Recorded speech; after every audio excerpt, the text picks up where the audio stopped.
Now we're going to take a little bit closer look at what the auditory system of the human being is made up of and some of the other effects that come out as a result of how it is constructed. Okay, so we'll talk about the cochlea.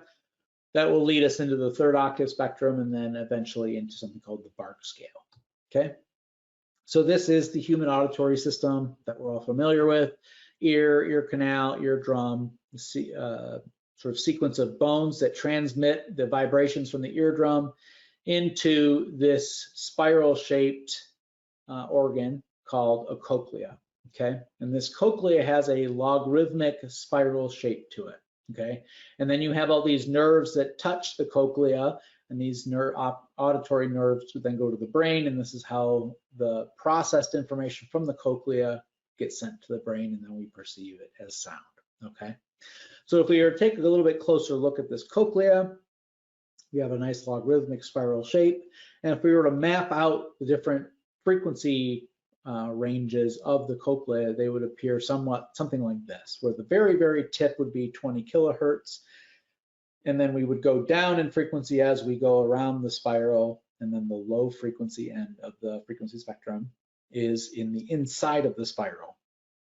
Okay, and these are rough numbers, but if I were to unroll this cochlea into a flat on a table and we look at these same frequency values, we'd see low frequency at the far right and high frequency on the far left. And then if we look at, these intermediate 1 kilohertz, 3 kilohertz, 7 kilohertz, we notice that they're not linearly spaced here. Okay, there's a lot more linear space per frequency. This, let's say, whether this is, let's say, let's call it 2 inches, only has to cover essentially 1,000 hertz over 2 inches. That same 2 inches over here is now 13,000 hertz. Okay, and so our brain can't tell the difference between individual tones at the high frequency end as well as it can at the low frequency end. And it just has to do with how much linear space is devoted to each frequency on this cochlea organ inside our head. Okay, and so what happens is the brain doesn't hear discrete frequencies, it hears groups of frequencies. Okay, and so what we do when we use the octaves is we just take some narrowband frequency information and we say from here to here, we're going to sum that up and we're going to report it as a single value right here at 2 kilohertz. Okay, and then moving up in the frequency domain, we're going to then start where that one left off. We're going to start adding from there, grab a wider swath of frequencies, add those values all up, and then report it as a single value here at 4,000 hertz. Okay, and typically you notice that these octave bands or these bars get wider and wider. They're doubling in width. When we look at the octave spectrum in terms of amplitude, we'll typically plot it on a logarithmic x-axis so that all of the green bars appear to be the same width. But we notice that each one is really contains the summation of twice as much frequency content as its neighbor to its left here. Okay, so there's twice as much frequency content here as there is in the 1,000 hertz octave band. Okay, and so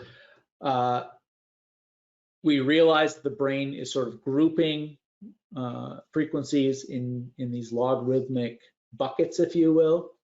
And to make things easy on ourselves, when we decided how to set these octaves up, we just said, let's start out at 1,000 hertz and we'll divide in half from there. So we started at 1,000 hertz. There's always going to be a 1,000 hertz octave band in the full octave spectrum. And then essentially they said, just divide that by 2, divide it by 2, divide it by 2, etc., down to the lower threshold. So the 16 hertz octave band that incorporates all of these frequencies between 11 hertz and 22 hertz. Okay, and then we double the center frequency going up all the way up to 16 kilohertz, and that 16 kilohertz octave band is the summation of all frequency lines from 11,360 all the way up to 22,720, all reported as a single value centered at 16 kilohertz. Okay. Now, as we started working with these octaves, we realized, well, humans are better than this. We can hear more buckets of frequency than are illustrated by these, I don't know, 10 octave bands here or whatever it is. And so they divided each of these into 3. And so that's how we get the 1/3 octave band. But you'll notice it's still centered around this 1000 hertz octave band. And so every 3 is now a halving. So here's 1000, 1, 2, 3, that's 500, 1, 2, 3, 250, etc. And so we're just taking this green octave band at 1000 and splitting it into 3 parts. And these orange buckets, approximately 23% of the center frequency in terms of bandwidth, is the 1/3 octave spectrum. And these are pretty darn close to the groups of frequency that the brain hears in. Okay, so we don't hear a narrowband frequency individual discrete tones. We hear in these groups shown by the orange bars and named by these sort of center frequency bands. Okay. Obviously, the frequency information is exactly the same. And so if I plot the same data in green narrowband, I can show you the same 1/3 octave band in the blue. And so you see this blue octave band here is the summation of all of these individual frequency lines here, okay? And I can also plot this in an octave plot, so now all the octaves will become equally spaced, and I'll see my green or my narrowband frequencies sort of spread out down here, and then they're going to get squished more and more closer together as I get up to the high frequency end, okay? Frequency content is identical between these two. There's no difference. It's really just how do I want to display it. The blue bars are just sort of the chunks of frequency that our brain is roughly responding to, okay?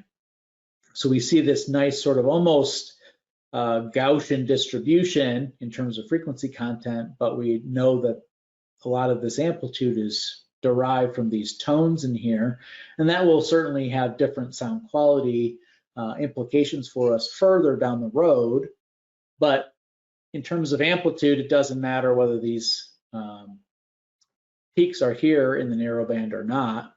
The 3rd octave spectrum could be identical and could have 0 peaks in this narrowband's frequency spectrum. Okay, so that's an important limitation of the 1/3 octave band, is it's sort of hiding some of the underlying what might end up being sound quality concerns for this frequency spectrum.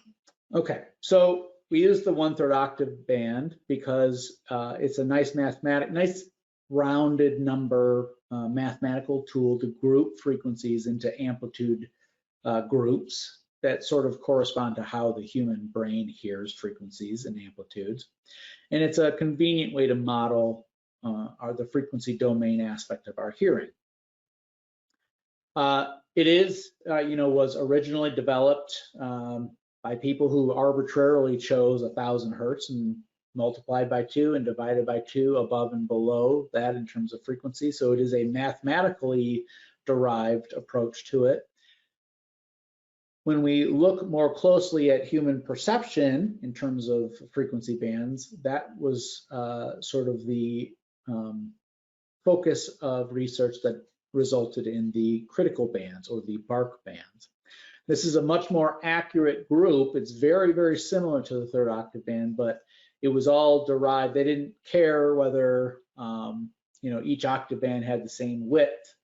They were more concerned with making sure that it was accurately modeling how human beings grouped frequencies in terms of perception. And so the bark band is divided up into 24. So you see bark band number 1 all the way up to 24. You see the center frequency here, 13.5 down to 50, and then the bandwidth. And you notice the bandwidth is not a nice round number multiplied by 2. It's pretty close to that, but it is different, and this ends up being a much more accurate way. So anything done in sound quality work, you'll be typically using the bark bands or bark's critical band rate.